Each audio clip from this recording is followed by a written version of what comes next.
Hello दोस्तों, welcome to Rohit Dwivedi readers, आपका अपना यूट्यूब चैनल। आज हम फिर एक इम्पोर्टेंट टॉपिक के साथ कुछ महत्वपूर्ण करंट अफेयर्स और इसके अलावा लास्ट में हम स्टैटिक जीके के कुछ महत्वपूर्ण क्वेश्चन डिस्कस करेंगे इस लेक्चर में। चलिए स्टार्ट करते हैं।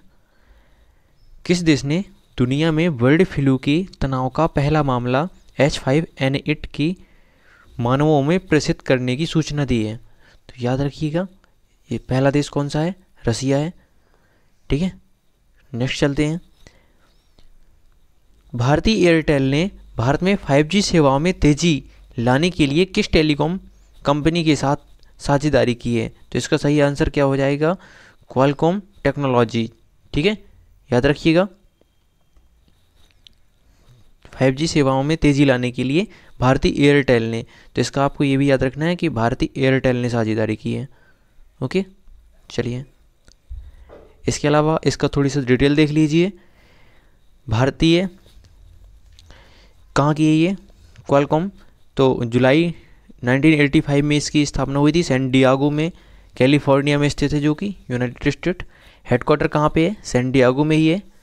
ठीक है, और सीई कौन है? स्टीव मोलिनकॉफ हैं। चलिए नेक्स्ट चलते हैं। ये इंपॉर्टेंट क्वेश्चन आ जाएगा आपका। अनिल कुंबले और हरभजन सिंह के बाद 400 टेस्ट विकेट लेने वाले भारत की तीसरी स्पिनर कौन बन गए हैं? तो इसका सही आंसर क्या हो जाएगा? इसका आपका सही आंसर हो जाएगा रविचंद्रन अश्विन। चलिए याद रखिएगा, इंपॉर्टेंट क्वेश्चन है ये। नेक्स्ट चलते हैं। अमेरिका को पीछे छोड़ भारत का सबसे बड़ा व्यापारिक साझेदार कौन बन गया है? तो इसका सही आंसर हो जाएगा आपका चाइना। चाइना ने अगेन अमेरिका को पीछे छोड़ दिया है और भारत का सबसे बड़ा व्यापारिक साझेदार बन गया है। चलिए नेक्स्ट चलते हैं। पूर्व भारतीय कप्तान कपिल देव के बाद किस तेज बॉलर ने भारत के लिए 100 टेस्ट खेलने की उपलब्धि हासिल की है? याद रखिएगा, 100 टेस्ट खेल लिए हैं ईशांत शर्मा ने। ठीक है, चलिए नेक्स्ट चलते हैं। राष्ट्र प्रथम 82 वर्जन की स्वर्णिम गाथा इंपॉर्टेंट बुक है, याद रखिएगा, एग्जाम्स में आ भी रही हैं बुक बहुत सारी। तो ये किसकी बुक है और किस सशस्त्र बल को बताती है? तो इसका सही आंसर है CRPF। याद रखिएगा, CRPF central reserve police force. याद रखिएगा, इसकी स्थापना हुई थी कब? 27 जुलाई, देख सकते हैं आप, 1939 में। ठीक है, किस एक्ट के तहत? चलिए याद रखिएगा, कौन सा देश रक्षा अभ्यास नावडेक्स और 21 और 21 आईडेक्स की मेजबानी करता है, जिन्हें भारतीय नौसेना द्वारा भाग लिए जाना है? तो याद रखिएगा, ये किसके हैं? UAE। याद रखिएगा, इंपॉर्टेंट जो सैन्य अभ्यास हैं वो आते रहते हैं एग्जाम्स में, जैसे कि सिम्बैक्स हो जाएगा भारत, सिंगापुर हो जाएगा। ठीक है, सेट मैक्स हो जाएगा। तो सेट मैक्स से आपको कैसे याद रखना है मैं बता दूंगा आपको। SIT सिंगापुर, इंडिया और ये थाईलैंड, याद हो जाएगा ना। चलिए इसके बाद सिलाइनेक्स देख लीजिए। तो सिलाइनेक्स SLI आएगा ऐसा कुछ। ठीक है, तो SL से श्रीलंका याद रख लेना और I से इंडिया याद हो जाएगा, सिलनेक्स हो जाएगा। ठीक है, इसके अलावा एक सी गार्जियन है। तो सी गार्जियन चूँकि ये इंडिया का नहीं है लेकिन फिर भी याद रखना, सी गार्जियन किसका है? पाकिस्तान और चाइना का है। ठीक है, मित्र शक्ति भी श्रीलंका और भारत का है। हैंड इन हैंड, याद रखना, भारत और चाइना का है। इसके अलावा अजय वारियर भारत और इंग्लैंड का है। ठीक है, सैन्यू मैत्री भारत और जापान का है। धर्म गार्जियन भी भारत और जापान का है। तो इतने सारे आपको ये सैन्य अभ्यास याद रखने हैं। चलिए नेक्स्ट चलते हैं। Space entrepreneurship and enterprise development seed का फुल फॉर्म है, ये याद रखना।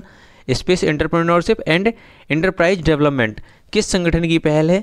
तो याद रखिएगा, इसरो की है। इसरो की स्थापना 15 अगस्त 1969 को हुई थी।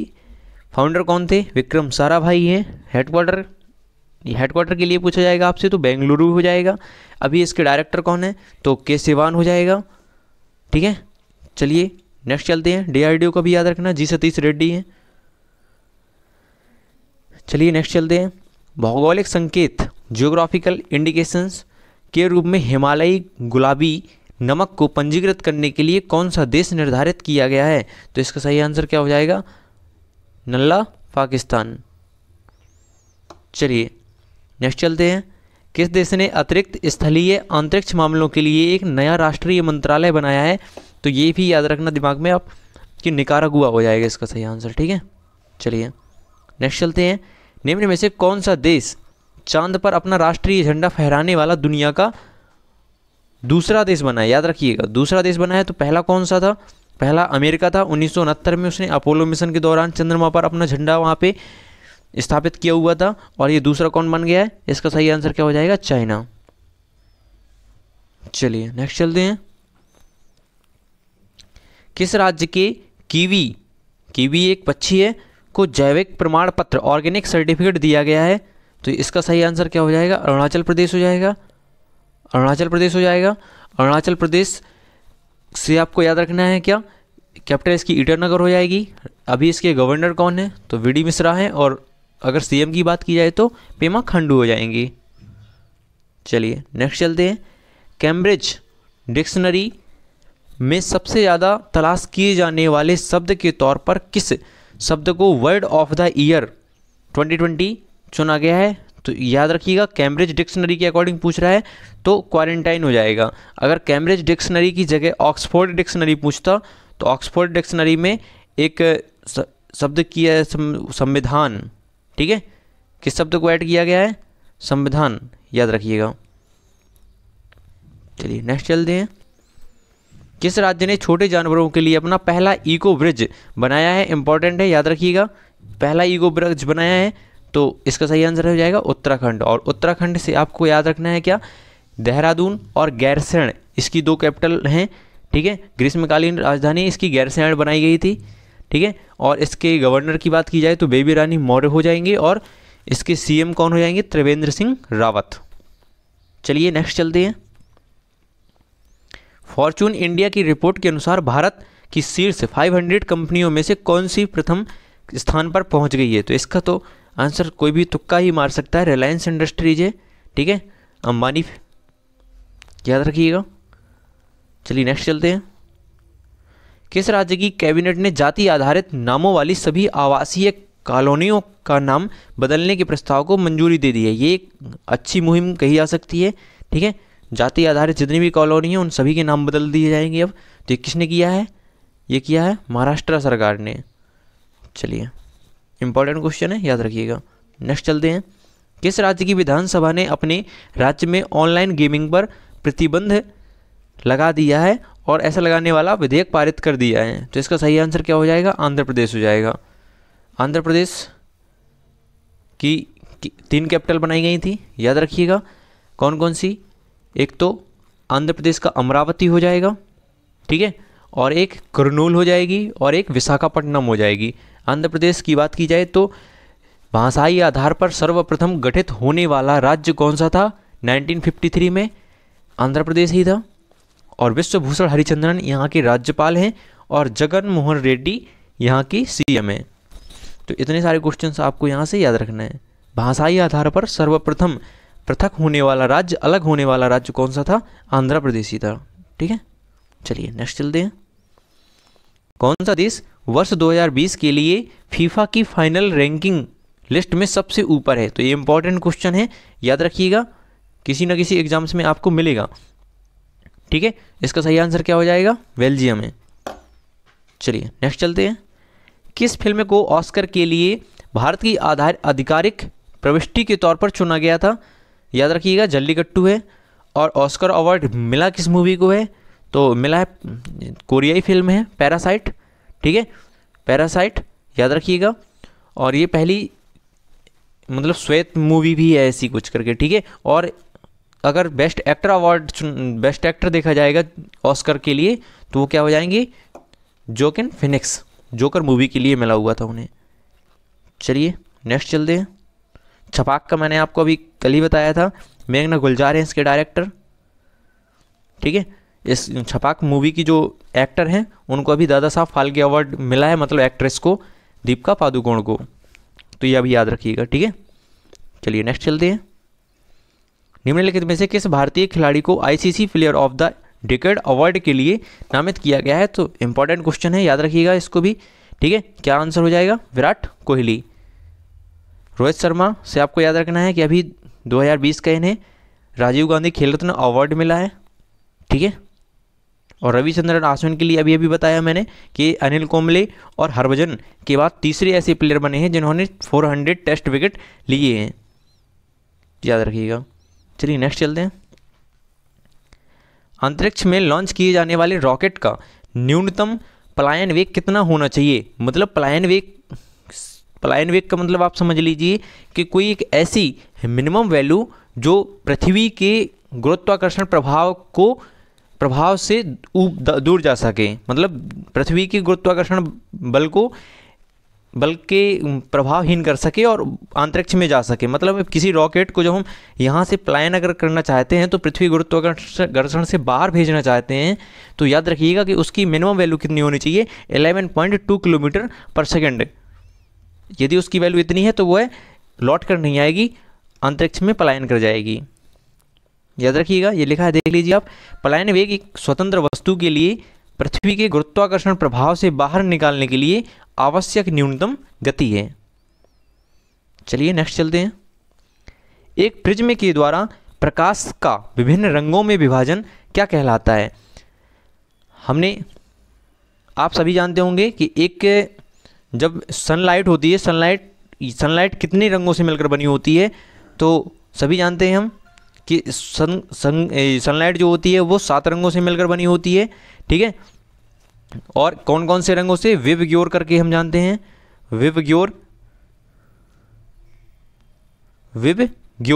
ठीक है। यानी कि वैगनी, वायलेट हो जाएगा, इंडिगो, ब्लू, ग्रीन, येलो और ऑरेंज, रेड, ठीक है। तो ये बाद में 7 रंगों में डिवाइड हो जाती है। इसके अलावा 2 क्वेश्चन और याद रखिएगा।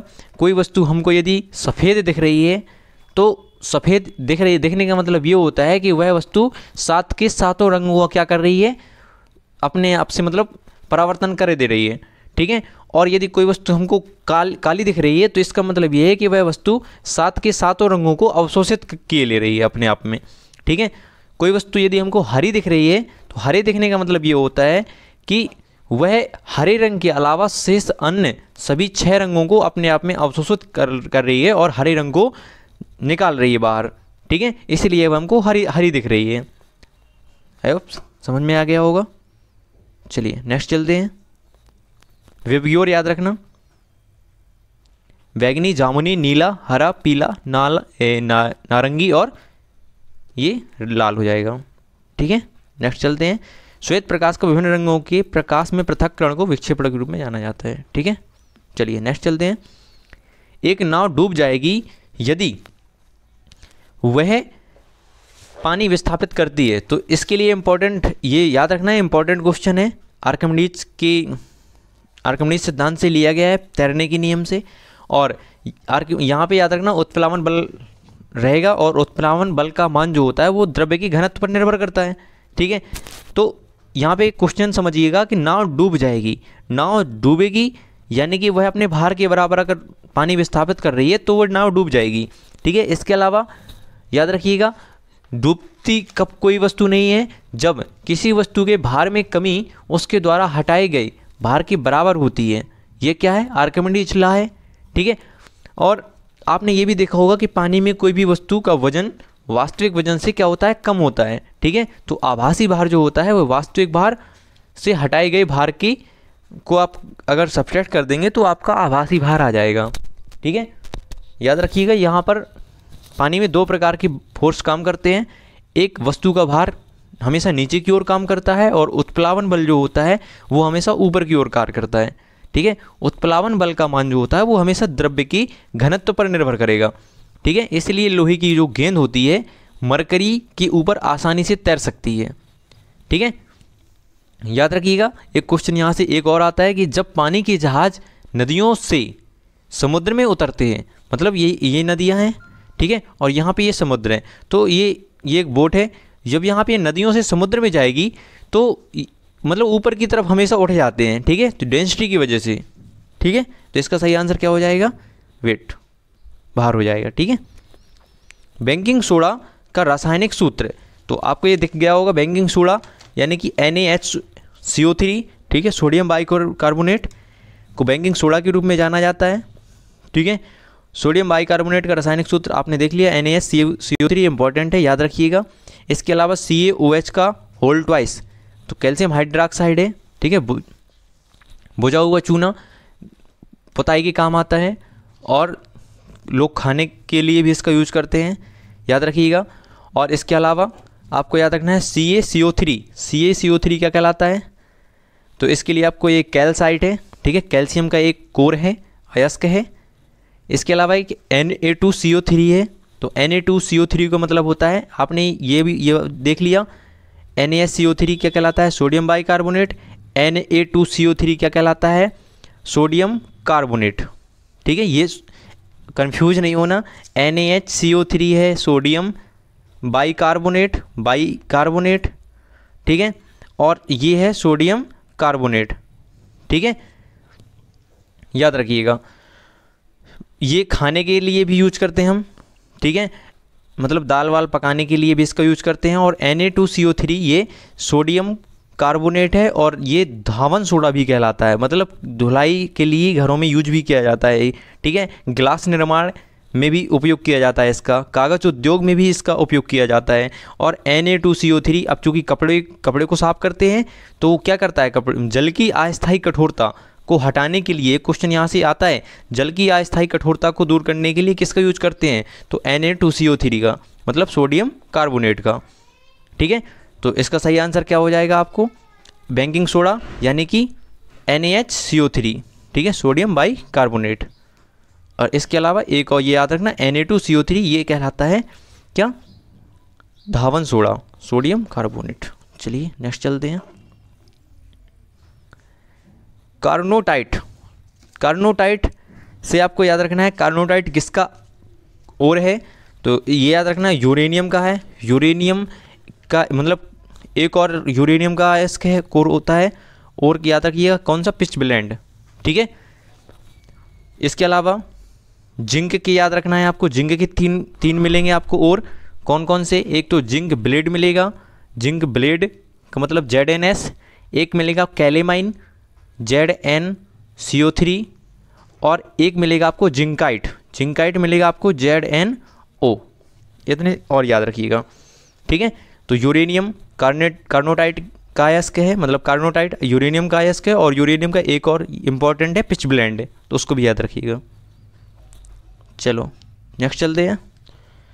कार्नोटाइट एक पोटेशियम यूरेनियम रेडियोधर्मी खनिज है, याद रखिएगा ये यूरेनियम क्या है, एक रेडियोधर्मी खनिज है। ठीक है, चलिए, किस वायुमंडलीय परत में ओजोन परत होती है, तो इसका सही आंसर क्या हो जाएगा, समताप मंडल है। चलिए आप थोड़ी सा अपन मंडल पे बात किए ले रहे हैं। सबसे नीचे ये क्या हो जाएगा आपका, ट्रोपोस्फीयर हो जाएगा, यानी कि क्षोभ मंडल हो जाएगा, ट्रोपोस्फीयर हो जाएगा। ठीक है, इसकी अगर ऊंचाई की बात की जाए तो ये कितने किलोमीटर तक है, 18 किलोमीटर तक है। इसके जस्ट ऊपर ये हो जाएगा आपका क्या, स्ट्रेटोस्फीयर, स्ट्रेटो यानी कि समताप मंडल। ठीक है, इसकी ऊंचाई कहाँ तक मानते हैं, 50 किलोमीटर तक मानते हैं। ठीक है, 18 से 50 किलोमीटर तक। ठीक है, और कुछ विद्वान मतलब यहाँ पे ओजोन मंडल, ओजोन परत होती है, कुछ तो ये मानते हैं कि समताप मंडल में ही ओजोन परत होती है, और वास्तव में ऐसा ही है।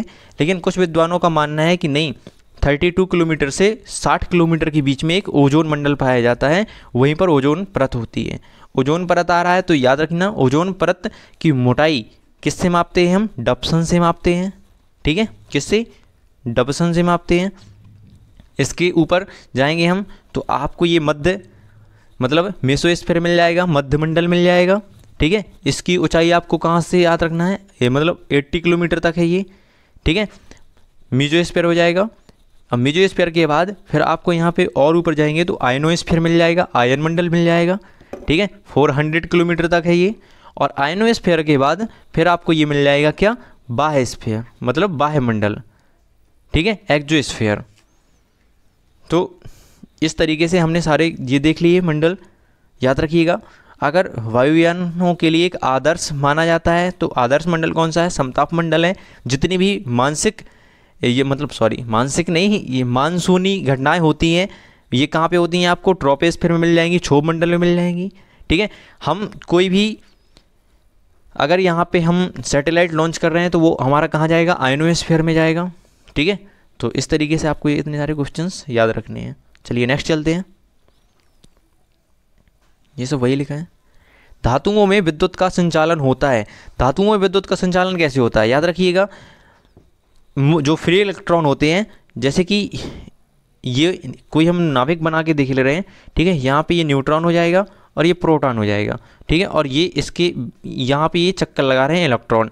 ठीक है, तो न्यूट्रॉन और प्रोटॉन, आपने दो शब्द सुने होंगे, न्यूट्रॉन प्रोटॉन और इलेक्ट्रॉन। प्रोटॉन पर आवेश होता है पॉजिटिव।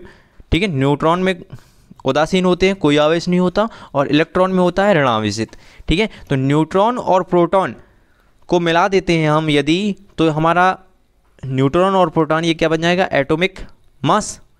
ठीक है, एटॉमिक मास हो जाएगा। और यदि हम एटॉमिक मास का मतलब परमाणु भार, ठीक है, और सिर्फ प्रोटॉनों की संख्या को काउंट कर रहे हैं, तो ये हमारा क्या हो जाएगा, एटॉमिक नंबर, यानी कि परमाणु क्रमांक। ठीक है, और इस पर चक्कर कौन लगा रहे हैं, इलेक्ट्रॉन लगा रहे हैं। ठीक है, तो इन्हीं इलेक्ट्रॉनों की वजह से क्या होता है, धातुओं में विद्युत का संचालन होता है, मतलब धातु में विद्युत प्रवाहित हो पाती है। आपने देखा होगा कि किसी भी धातु में अगर हम उसको करंट से टच कर दें तो उसमें भी करंट आ जाता है, तो वो फ्री इलेक्ट्रॉन की वजह से होता है। तो याद रखिएगा, इसका सही आंसर क्या हो जाएगा, मुक्त इलेक्ट्रॉनों की वजह से। ठीक है, नेक्स्ट चलते हैं। हाइड्रोजन के जलने से क्या उत्पन्न होता है, तो हाइड्रोजन के जलने से क्या उत्पन्न होता है, ये बिल्कुल एक जनरली सा क्वेश्चन है, याद रखिएगा। क्या उत्पन्न होता है, जल, या जल होगा इसका सही आंसर। चलिए नेक्स्ट चलते हैं। निम्नलिखित में से किसका उपयोग कृत्रिम बारिश का उत्पादन करने के लिए किया जाता है, तो इम्पॉर्टेंट क्वेश्चन है। कृत्रिम बारिश मतलब आर्टिफिशियल बारिश कैसे करेंगे हम, तो सिल्वर आयोडाइड की वजह से, सिल्वर आयोडाइड की वजह से बारिश हो पाती है। ठीक है, याद रखिएगा, यह एक अकार्बनिक यौगिक है और सिल्वर आयोडाइड का सूत्र याद रखिएगा, AgI होता है। ठीक है, चलिए, नीलम को रासायनिक रूप से किस नाम से जाना जाता है, तो नीलम याद रखिएगा, नीलम को रासायनिक रूप से क्या जाना जाता है, एल्यूमिनियम ऑक्साइड। ठीक है, Al2O3। ठीक है, इसका फुल फॉर्म भी याद रखना, मतलब इसका सूत्र भी याद रखना, Al2O3। ठीक है, चलिए नेक्स्ट चलते हैं। सामान्य रक्त, ये अच्छा क्वेश्चन है। सामान्य मानव रक्तचाप होता है। ठीक है, तो यहाँ पर ये 120/80 लिखा है, इसका मतलब क्या होता है, इसमें दो रेशियो दिए रहते हैं, और जो फर्स्ट ये दी है 120, यहाँ पर ये क्या दी हुई है, सिस्टोलिक प्रेशर दिया हुआ है, सिस्टोलिक प्रेशर। ठीक है, और ये दिया है 80, क्या दिया है, डायस्टोलिक प्रेशर। सिस्टोलिक प्रेशर मतलब जो हृदय की धड़कन चल रही है, ठीक है, उसकी काउंटिंग है ये। और हृदय की धड़कन मतलब दो धड़कनों के बीच में जो हृदय आराम करता है, ठीक है, वो क्या है, डायस्टोलिक प्रेशर। याद रखिएगा, दो धड़कनों के बीच जो हृदय रुकता है, आराम करता है, वही क्या कहलाता है, डायस्टोलिक प्रेशर। तो याद रखिएगा, आ गया समझ में। चलिए नेक्स्ट चलते हैं,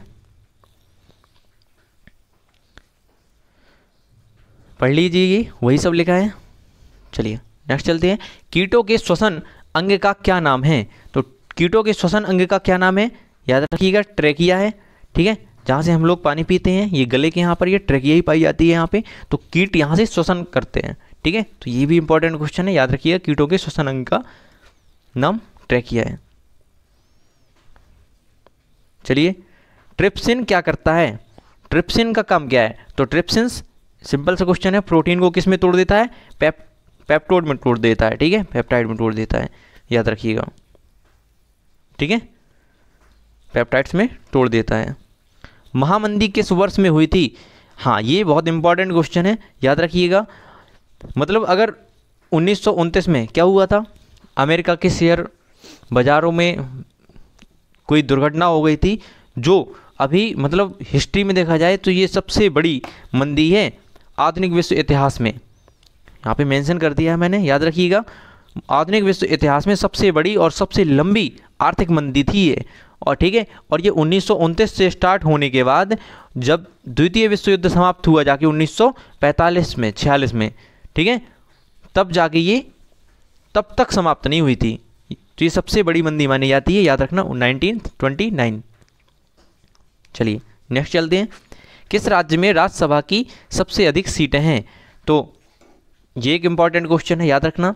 उत्तर प्रदेश है तो डाउट ही नहीं होना चाहिए, 31 है यहाँ पर, ठीक है। इसके अलावा अगर सेकंड बात की जाए तो सेकंड सबसे ज़्यादा कहाँ पर है? महाराष्ट्र में है। महाराष्ट्र में कितनी है? 19 है। फिर इसके बाद कहाँ पर है? तमिलनाडु में है। तमिलनाडु में कितनी है? 18 है, ठीक है। इसके अलावा ऑप्शन से के साथ में खेलने हम थोड़ी सा, आंध्र प्रदेश, मध्य प्रदेश और गुजरात। आंध्र प्रदेश, मध्य प्रदेश और गुजरात में कितनी है? 11 है, ठीक है। बिहार में कितनी है? 16 है। कर्नाटका में बात की जाएगी तो 12 हैं, ठीक है। तो इतने सारे ये आपको ये भी याद रखना है, इंपॉर्टेंट हैं। चलिए नेक्स्ट चलते हैं। भारतीय संविधान के तहत कितनी आपातकालीन स्थितियों पर विचार किया गया है? तो हमारे संविधान में 3 प्रकार की आपातकालीन स्थिति बताई गई हैं। एक आर्टिकल 352, 356 और 360, ठीक है। तो यहाँ पर क्या क्या है देख लीजिए आप। राष्ट्रीय आपातकाल 352, राष्ट्रपति शासन 356 और वित्तीय आपातकाल 360, जिसमें से आप याद रखिएगा कि वित्तीय आपातकाल आज तक एक भी बार नहीं लगा यहाँ पर हमारे इंडिया में, ठीक है। तो ये क्वेश्चन भी आता है कि अभी तक वित्तीय आपातकाल कितनी बार लग चुका है, तो उसका सही आंसर क्या होगा? एक भी बार नहीं। चलिए, निम्नलिखित में से कौन रोपड़ फसलों के अंतर्गत आती हैं? तो याद रखिएगा इसका सही आंसर क्या हो जाएगा? कपास भी आती है, कॉफ़ी भी, रबर भी, ठीक है, ठीक है। इसके अलावा जो फसलें जो उगाई जाती हैं उनमें कपास, कॉफ़ी, चाय, कोको, गन्ना, सिसली, तिलहन, तेल की हथेलियाँ, रबर के पेड़, फल शामिल हैं, याद रखिएगा। चलिए नेक्स्ट चलते हैं। द गर्ल इन रूम 105 उपन्यास के लेखक कौन हैं? चेतन भगत। एक बात बताऊं, चेतन भगत की यदि पुस्तक आ रही है तो उसमें निश्चित कुछ ना कुछ गणित के शब्द यूज जरूर किए हैं, मतलब 1-2 को छोड़कर, 2-4 को छोड़कर, ठीक है। जैसे कि हम हाफ गर्लफ्रेंड गए तो हाफ लिख दिया हमने, गर्लफ्रेंड, हाफ गर्लफ्रेंड किसकी है? चेतन भगत की। जैसे हम वन इंडियन गर्ल कहें, वन इंडियन गर्ल भी किसकी है? चेतन भगत की। जैसे हम one night at the call centre, ये भी नहीं की है, one night at the call centre, ठीक है। तो लगभग सभी में क्या आ रहा है? किसी में गणित से शायद इन्हें ज़्यादा प्रेमी है, तो इसीलिए गणित के वर्ड ज़्यादा यूज करते हैं। 3 मिस्टेक ऑफ माई लाइफ, ये भी इन्हीं की है, ठीक है। इसके अलावा अमीश त्रिपाठी, याद रखना, अमीश त्रिपाठी ये रहे। अमीश त्रिपाठी की एक बुक थी आर्यावर्त, एनेमी ऑफ आर्यावर्त, ठीक है। तो याद रखिएगा, एनेमी ऑफ आर्यावर्त, रावण करके है, रावण, एनेमी ऑफ आर्यावर्त, तो एक पुस्तक इनकी है, ठीक है। इसके अलावा विक्रम सेठ दिख रहा है आपको, ये विक्रम सेठ की एक इंपॉर्टेंट बुक अभी कुछ दिन पहले आई आईबी के पेपर में, सुटेबल बॉय। और आईबी के पेपर में क्या है, ये बुक बहुत ही एग्जाम्स में आई है, तो इसको याद ही रखना, सुटेबल बॉय किसकी है? विक्रम सेठ की। चलिए नेक्स्ट चलते हैं। किस देश को 1000 झीलों की भूमि के रूप में जाना जाता है? इंपॉर्टेंट क्वेश्चन है, पुराना क्वेश्चन है, ठीक है, याद रखिएगा, और कई एग्जाम्स में आ भी चुका है। तो इसका सही आंसर क्या हो जाएगा? फिनलैंड, ठीक है। हेलेंसिकी इसकी कैपिटल है। संयुक्त राष्ट्र विकास कार्यक्रम, UNDP, United Nations development programme, full form याद रखना। इसका जो हेडक्वार्टर पूछा उसने, हेडक्वार्टर कहाँ पे है? न्यूयॉर्क में है। इसकी स्थापना कब हुई थी? तो 1965 में हुई थी। चलिए याद रखिएगा इतने क्वेश्चन। कर्मा नृत्य किस राज्य से संबंधित है? तो कर्मा नृत्य याद रखिएगा, कर्मा नृत्य किस राज्य से संबंधित है? तो ये है आप मध्य प्रदेश, ठीक है, मध्य प्रदेश, ओके। मध्य प्रदेश में गोंड, बिजहाल, खारिया, उराव, किसान, केरल, इन इतनी से जनजातियों के द्वारा ये प्रस्तुत किया जाता है, और ये कर्मा देवता के नाम से भी जाना जाता है, ठीक है। ये एक जनजातीय नृत्य है, सामुदायिक नृत्य है एक, ठीक है, याद रखिएगा। और इसके मध्य प्रदेश के अलावा पश्चिमी ओडिशा, छत्तीसगढ़ में भी ये इसको सेलिब्रेट किया जाता है। चलिए नेक्स्ट चलते हैं। भारतीय नौसेना कानून कब पारित किया गया? तो भारतीय नौसेना कानून 1927 में पारित किया गया। 4 दिसंबर को मनाते हैं शायद नौसेना दिवस, ठीक है। 15 जनवरी थल सेना दिवस और 8 अक्टूबर वायुसेना दिवस, याद रखिएगा। चलिए नेक्स्ट चलते हैं। सही आंसर क्या हो जाएगा? 1927। चलिए स्टार्ट करते हैं। भारत के प्रधानमंत्री के सेवानिवृत्त होने की उम्र क्या है? तो कोई उम्र नहीं है सेवानिवृत्त होने की, रिटायरमेंट एज नहीं है यहाँ पर इंडिया के प्राइम मिनिस्टर की, और ना ही ये शर्त है कि आप कितनी बार प्राइम मिनिस्टर बन सकते हैं। जैसे अमेरिका में 2 बार ही राष्ट्रपति बन सकते हैं, तो यहाँ पर तो आप कितनी ही बार बन सकते हैं। यहाँ पर आप लोकसभा में बहुमत लाइए और प्राइम मिनिस्टर बने रहिए, कोई दिक्कत नहीं। चलिए नेक्स्ट चलते हैं। मिलियन म्यूटिनीज नाउ पुस्तक के लेखक कौन हैं? इंपॉर्टेंट है, याद रखिएगा। वीएस नायपॉल।